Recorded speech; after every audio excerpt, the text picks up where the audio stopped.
ठीक है, पालन करने के नाम पर सिर्फ और सिर्फ वहाँ फाइलें दौड़ाई जाती हैं। अगर बाबा भी कोई आदेश दे देते हैं तो वो भी नहीं पालन होता है। मैं यहाँ जनता दरबार में आज 10वीं बार आया हूँ, मेरा कम से कम 6 बार लेटर जा चुका है, बाबा खैर कभी नहीं मिले। अब आयोग ने कहा कि हम 100 दिन में सभी को रोजगार देंगे। अब आप ये बताइए 100 दिन में, वो 5 साल से पिछली पुरानी भर्तियां पड़ी हुई हैं।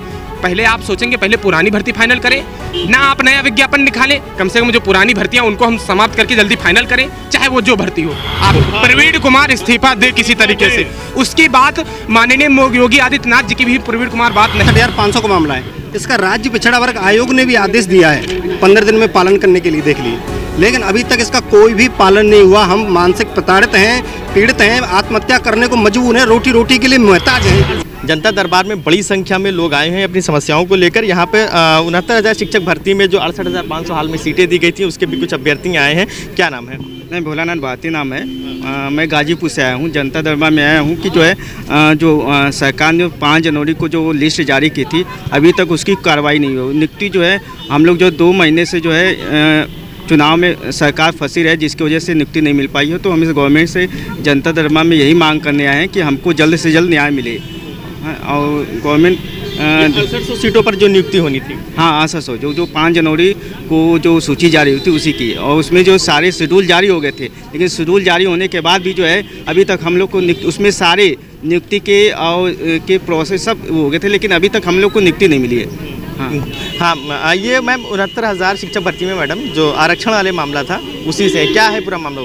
सर ये 6800 की लिस्ट जारी तो की गई थी, लेकिन उसके बाद आचार संहिता लग गई, लेकिन उसके बाद से हम लोग को नियुक्ति नहीं मिल पाई। सर हम लोग बहुत परेशान हैं, 1.5 साल से हम लोग परेशान होते जा रहे हैं कि लोग परेशान कर के पूछ के नियुक्ति कब होगी, नियुक्ति कब होगी, हम लोग के पास कोई जवाब ही नहीं आता कि कब होगी हमारी नियुक्ति। तो ये जब 6800 की जो लिस्ट जारी हो गई थी, तो नियुक्ति ना होने का क्या अधिकारी कोई रीज़न बता रहे हैं? बात हुई आपको? सर रीज़न ही तो नहीं पता चल रहा है, कोई कह रहे हैं बस बहाने हैं उनके, क्योंकि शेड्यूल तो पहले ही जारी कर दिया गया था। अगर कोई बहाना होता तो शेड्यूल क्यों जारी किया जाता? देखिए 5 को हमारी लिस्ट आई है, 6 को हमारा काउंसलिंग शेड्यूल स्टार्ट होना था, लेकिन उसके बाद से सब कुछ ठप हो गया एकदम से। तो अगर कोई बहाना होता तो पहले से क्यों आती है इस काउंसलिंग शेड्यूल की पूरी लिस्ट? तो पहले हम लोग को 6 तारीख को ज्वाइनिंग मिल रही थी और आज 3 महीने हो गए, हम लोग को आज तक नियुक्ति नहीं मिल पाई है। 1.5 साल से हम लोग परेशान हैं। 8 महीने धरना दिए इको गार्डन में, तब हम लोग की लिस्ट आई है और आज तक ज्वाइनिंग नहीं मिल पाई है। मतलब लिस्ट जारी कर दी गई और नियुक्ति नहीं आ चुकी है 5 तारीख को, 5 जनवरी को, और 3 महीने बीत चुके, आज तक नियुक्ति नहीं मिल पाई है। सर बहुत परेशान है लोग, 3 साल से इस भर्ती के पीछे लगे हुए, 1.5 साल से ये सबकी काउंसलिंग हो चुकी, फिर हम लोग की लिस्ट आई है और 3 महीने बीत चुके, लिस्ट आई भी तब भी नहीं नियुक्ति मिल रही। अधिकारियों से कोई जवाब मिल रहा है?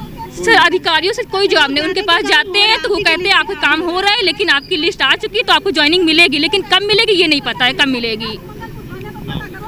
सर यही मैटर है हमारा भी। हाँ क्या मामला? मैं आ रहा हूँ 2 मिनट। सर मेरा नाम अभिनव वर्मा है। सर मेरा नाम अभिनव वर्मा है। मैं 2016 ट्यूबवेल ऑपरेटर भर्ती से रिलेटेड हूँ। 3210 वैकेंसी निकली थी, जिसमें 672 सीटें अभी भी खाली हैं। ये आयोग के द्वारा पूरी लिस्टिंग है। 600 हम लोग का डॉक्यूमेंट वेरिफिकेशन हो चुका है, उसके बावजूद ज्वाइनिंग नहीं हुई है। मैं 5 जनवरी सन 2022 को आया था मुख्यमंत्री जनता दरबार में।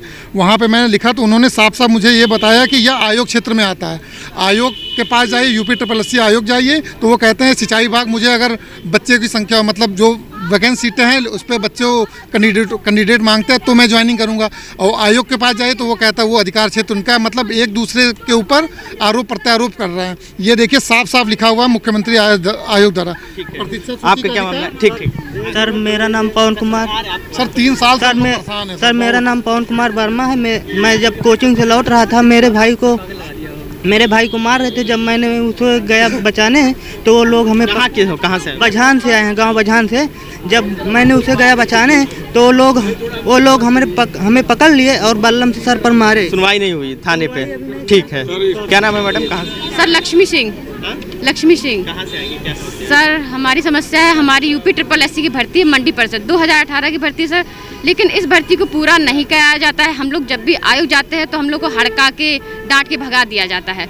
तो हम सब लोग आज यहाँ पे आए हैं जिससे हमारी बात सुनी जाए, हमारी भर्ती पूरी की जाए, क्योंकि 2018 की भर्ती है। 30 मई 2019 में इसकी परीक्षा हुई थी, 2 दिसंबर 2021 को इसका रिजल्ट आया था। कहा गया था पहले कि जनवरी फरवरी में इसकी DB करा दी जाएगी, लेकिन अभी तक जाते हैं तो हमेशा नई डेट दे दी जाती है, अगले मंथ कराएंगे, अगले मंथ कराए जाए। ये UPSSC की भर्ती, जहाँ तक मुझे याद है, इससे पहले भी आप लोग शिक्षा मंत्री से मुलाकात किया था या और भी प्रदर्शन किए थे, तो उसमें सुनवाई अभी तक कोई सुनवाई नहीं हुई। 2019 की 2016 की भर्तियां अभी तक पूरी नहीं हुई हैं। कुछ 2016 की भर्तियां ऐसी हैं जिनके भी परीक्षाएं नहीं हुई हैं। आप इससे अंदाजा लगा सकते हैं कि इस आयोग की भर्तियों की क्या कंडीशन। हम सब अभ्यर्थी इतना पीड़ित हैं, इतना परेशान। संख्या में अभ्यर्थी हैं लगभग इसमें? यहाँ इस टाइम नहीं, भर्ती में जिन्होंने आवेदन किया है उसमें तो सिर्फ वीडियो 2018 की भर्ती में समथिंग लाखों अभ्यर्थी है। 10-20 लाख अभ्यर्थी तो ऐसे ही है और बहुत सी भर्ती, कोई न भर्ती, किसी न किसी बहाने भर्तियाँ लटकी हुई हैं। किसी न किसी में भर्तियों की ज्वाइनिंग नहीं दी जा रही। कभी कोर्ट में मैटर जाता है, कभी कुछ जाता है। फार्मासिस्ट की भर्ती ही है, वन रक्षक परीक्षा वीडियो 2018 की भर्ती होनी है। इस भर्ती की परीक्षा अन्य विभाग की, कई विभागों की भर्ती है। जी, क्या नाम बताएं? मेरा नाम अनुभव तिवारी। सर्वप्रथम मैं अवगत करा देना चाहता हूँ, यहाँ जितने भी लोग खड़े हुए हैं सबके साथ धोखेबाजी हो रही है। जब आज के दिन पहला माननीय मुख्यमंत्री का दूसरा कार्यकाल था, उन्होंने खुद कहा था कि हम उपस्थित रहेंगे अंदर। वहाँ पे केवल कागजी कार्रवाई हो रही, केवल अधिकारियों को भेज दिया गया, ना कोई सरकार का मंत्री है अंदर। इसको पुरजोर तरीके से सभी लोगों को मुद्दा उठाना चाहिए मेरी तरीके से। जब माननीय योगी आदित्यनाथ जी के मिलने का प्रोग्राम था, हम लोगों से नहीं मुलाकात हुई। सारे फरियादी यही फरियाद लेके बैठे हुए कि माननीय महान जी से मुलाकात होगी। इसका हम लोग विरोध करते हैं खुली तरीके से और योगी जी से मिलने के लिए हम लोग गुजारिश करते हैं। हम लोग अभी जाके विधानसभा घेराव करेंगे फिर से। जब आज के दिन केवल पुरजोर तरीके से यही मुद्दा उठा रहा हूं मैं कि माननीय योगी जी से मिलने का प्रोग्राम था, क्यों नहीं मुलाकात की गई। और दूसरे संबंध में ये बताना चाहता हूँ, यहाँ पे केवल सभी लंबित भर्ती वाले इकट्ठा हुए हैं। उत्तर प्रदेश में अधीनस्थ सेवा चयन आयोग ऐसा एक आयोग है जिसमें ग्रुप सी की वैकेंसी होती है, उससे सभी पीड़ित अभ्यर्थी यहाँ इकट्ठा हुए। 22 लंबित भर्तियां मैं आपको बता दूं, सन 2016 से लेके सन 2022 तक की लंबित भर्तियां। अब आयोग ने एक नया मोड़ अपना लिया है। उसने क्या कहा है कि जितनी हम पुरानी भर्तियां हैं उनको हम अभी रोकते हैं। सन 2019 तक की चाहे आप ले लीजिए आबकारी भर्ती, वन रक्षक परीक्षा, मंडी परिषद, बीडीओ इत्यादि अन्य भर्तियां और भी हैं जिनको रोक दिया गया है। अब वो नया भर्ती, एक नया प्रोपेगेंडा स्टार्ट कर दिया कि नई भर्ती निकालने की कोशिश कर रहा हो। उन्होंने नई भर्ती में लेखपाल का नया परसेंटाइल अभी जारी किया है। एएनएम, उन्होंने नई भर्तियां शुरू करने की कवायद को लॉलीपॉप देना शुरू कर दिया है, जिसका हम लोग पुरजोर तरीके से विरोध करते हैं। हम माननीय योगी आदित्यनाथ जी से यही प्रार्थना करते हैं कि जितनी पहले पुरानी भर्तियां हैं उनको पूर्ण किया जाए। नहीं, हम लोग अब आत्मदाह करेंगे। मेरे कई साथी आत्मदाह कर चुके हैं। हम लोगों को जीना कोई फायदा नहीं है। यही आपसे गुजारिश करते हैं, माननीय योगी आदित्यनाथ तक हमारे लोगों को बात पहुंचाइए। जितने भी पुरानी भर्तियां हैं इनको पूर्ण कीजिए। धन्यवाद। पुरानी भर्तियों को, जैसे नई भर्ती की बात कही जा रही है, सरकार आने से पहले कहा गया था कि इतने लाख रोजगार देंगे, फिर ये सारी चीज़ें हैं। तो जो नई भर्ती की भी मांग हो रही है, तो पुरानी और नई भर्ती के बीच में जो विसंगतियां हैं ये कैसे? सर, पुरानी विसंगतियां ये ऐसा था कि 1 अप्रैल को सभी चयन बोर्डों के अध्यक्ष के साथ माननीय योगी आदित्यनाथ जी की मीटिंग हुई थी। उसमें सभी लोगों को बताया गया कि आप सब लोग अपना सुधार कीजिए, उसमें सभी लोगों को बताया गया। लेकिन अब आयोग ने कहा कि हम 100 दिन में सभी को रोजगार देंगे। अब आप ये बताइए, 100 दिन में वो 5 साल से पिछली पुरानी भर्तियां पड़ी हुई हैं। पहले आप सोचेंगे पहले पुरानी भर्ती फाइनल करें, ना आप नया विज्ञापन निकालें। कम से कम जो पुरानी भर्तियां उनको हम समाप्त करके जल्दी फाइनल करें, चाहे वो जो भर्ती हो। आबकारी भर्ती में सबसे बड़ा मुद्दा गंभीर हुआ है। उसमें लगातार 50% से अधिक लड़कों को कम से कम दे दिया, 50% पे कम कर ज़्यादा भर्ती दे दी गई। उसमें सबसे गंभीर मुद्दा हुआ। चाहे आप मंडी परिषद का ले लीजिए, होम्योपैथिक वाले भाइयों के साथ भी यही हो रहा, चाहे जो भी भर्ती हो। हम अब सब लोग एक पुरजोर तरीके से केवल एक ही स्वर में आवाज़ उठाएंगे, प्रवीण कुमार को इस्तीफा दीजिए, अधीनस्थ सेवा चयन आयोग में सुधार कीजिए, अधीनस्थ सेवा चयन आयोग में सुधार कीजिए। यही सब लोग मांग उठा रहे हैं। यहाँ पर कम से कम 100 से 200 लोग अभ्यर्थी यही खड़े हुए हैं और एक मांग उठा रहे हैं बस। ये सब यूपीएससी के ही अभ्यर्थी। लंबित भर्तियों की स्थिति ये है। अपना नाम पूरा परिचय दें। मेरा नाम दुष्यंत कुमार सिंह है। मेरी वैकेंसी सन 2019 की दूसरी वैकेंसी थी यूपीएससी के माध्यम से। तो लंबित भर्तियों की स्थिति मैं आपको बताता हूं कि विधानसभा सत्र सन 2019 में माननीय स्वामी प्रसाद मौर्य जी, उस समय जब डिप्टी सीएम हुआ करते थे, उन्होंने विधानसभा सत्र में ऑन रिकॉर्ड बोला है कि उन्होंने हमको नौकरी दे दी। उनके हिसाब से हम लोग को नौकरी मिल गई, लेकिन जहां तक नौकरी की स्थिति मैं जानता हूं तब तक नहीं मानी जाती जब तक आपके खाते में तनख्वाह नहीं आती है।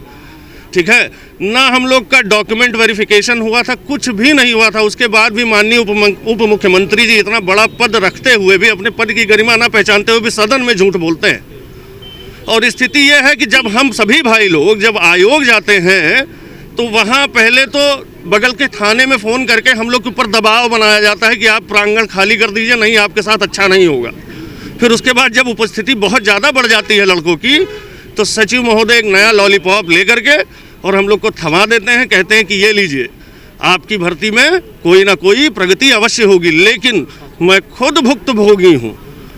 इन्हीं की वजह से सारी भर्तियां कोर्ट में जाती हैं, सारे लड़के परेशान होते हैं।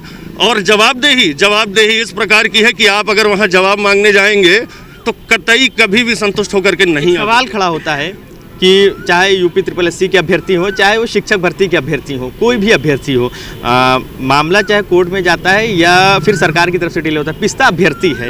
अब इसमें कमी किसकी मानते हैं? सरकार के एक मिनट मेरी बात पूरी जाने दिए, मंत्रियों की तरफ से है या फिर ये अधिकारी हैं जो इसको लटकाए रहते हैं? देखिए, सबसे पहली बात तो है कि किसी भर्ती को पूर्ण करने के मामले में सरकारी नियमावली कतई साफ नहीं है, ठीक है। और अगर है भी तो उसके अधिकारी जो बैठते हैं बड़े बड़े चयन बोर्डों के मतलब अधीक्षकों के पद पर, वो उसको पालन नहीं करते हैं, ठीक है। पालन करने के नाम पर सिर्फ और सिर्फ वहाँ फाइलें दौड़ाई जाती हैं। अगर बाबा भी कोई आदेश दे देते हैं तो वो भी नहीं पालन होता है। मैं यहाँ जनता दरबार में आज 10वीं बार आया हूँ, मेरा कम से कम 6 बार लेटर जा चुका है। बाबा खैर कभी नहीं मिले, ना वो मंदिर में मिले गोरखपुर में, ना यहाँ मिले, ठीक है। स्थिति कोई हमसे पूछे कि प्रताड़ित होने का क्या परिणाम होता है। आज परिणाम यह है कि हम लोग एक समझ लीजिए कि दाने दाने को मोहताज हैं। या तो भाई आप नौकरी देने से मना कर दीजिए कि हमको नहीं देनी है, या बीच में त्रिशंकु की तरह लटकाने का क्या मतलब होता है कि आप 5-6 साल ओवर एज कर दीजिए हम लोग को, उसके बाद नौकरी मिलने से तो रही और कहीं काम कार्य करने लायक भी नहीं रहेंगे। ऐसी सूरत में विकल्प क्या बचता है भाई? ओवर एज हो गया, नौकरी मिली नहीं, ऐसी सूरत में विकल्प ये बचता है कि जैसे माननीय मोदी जी और योगी जी का एकमात्र नारा है कि वह स्वरोजगार विकसित कर रहे हैं, तो ठेला लगाने के अलावा और कोई विकल्प नहीं बचता है। और ठेला लगाने के लिए भी पैसा चाहिए, जो वो भी नहीं है। तो अब बाकी अब आपकी बात अगर मुख्यमंत्री जी कहीं तक पहुँचती हो तो इनके कानों में बात जाए और वो हमारी बातें सुने। नहीं सुनते हैं तो क्या करेंगे? फिर हम बेरोजगारों की तरह भीड़ में ऐसे शामिल हो जाएंगे। फिर हम सभी लोग केवल एक पुरजोर तरीके से मांग उठाते हैं, अधीनस्थ सेवा चयन आयोग में सुधार हो, प्रवीण कुमार इस्तीफा दे किसी तरीके से। उसकी बात माननीय योगी आदित्यनाथ जी की भी प्रवीण कुमार बात नहीं मान रहा है। ये आप जान लीजिए कितना बड़ा उल्लंघन है। माननीय मुख्यमंत्री जी को सोचना चाहिए, कितनी बड़ी शर्म की बात है। सारा प्रदेश देख रहा है कि अधीनस्थ सेवा चयन आयोग का प्रवीण कुमार उनका फॉलो नहीं कर रहा। 31 मार्च तक बताया गया था कि आप लोगों का एक नया कैलेंडर जारी करेंगे 21 लंबित भर्तियों का। उसने अपनी बात पे अटल नहीं रहा, लगातार झूठ पे आश्वासन। हमारे कई साथी प्रयागराज में आत्महत्या कर लिए। इसका मैं आज यहाँ पर बयान देने आया था माननीय योगी आदित्यनाथ जी के पास, हमको मिलने नहीं दिया गया। योगी आदित्यनाथ जी ने किसी से मुलाकात की है। जो मैं सभी से कहता हूँ, इस समय सबसे बड़ा मुद्दा अभ्यर्थियों का है जो बेरोजगार हैं। वो चाहे जिस भर्ती को हो, शिक्षक भर्ती ले लीजिए आप, चाहे जो चयन बोर्ड हो, सभी भर्ती आज इकट्ठा हुए हैं। आप देख लीजिए। मैं बस, आप भी अभ्यर्थी हैं? जी सर, मेरा नाम धर्मेंद्र वर्मा है। हम ASO सहायक सांख्यिकी अधिकारी के हैं। 2019 में इसका विज्ञापन निकला हुआ था।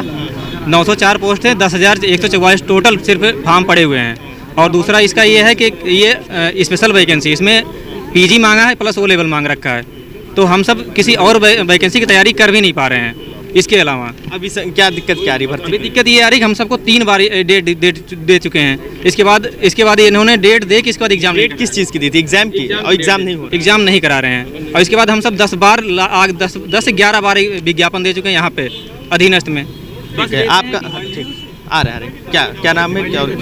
मेरा नाम जय सिंह है, मैं कानपुर से हूँ। और ये उत्तर प्रदेश लोक सेवा आयोग से आने वाली अपनी सचिव भर्ती जो कि विगत 9 वर्षों से नहीं आई है, और हम लोग इसके संबंध में कई बार आयोग गए हैं, करीब 10 से 12 बार आयोग गए हैं।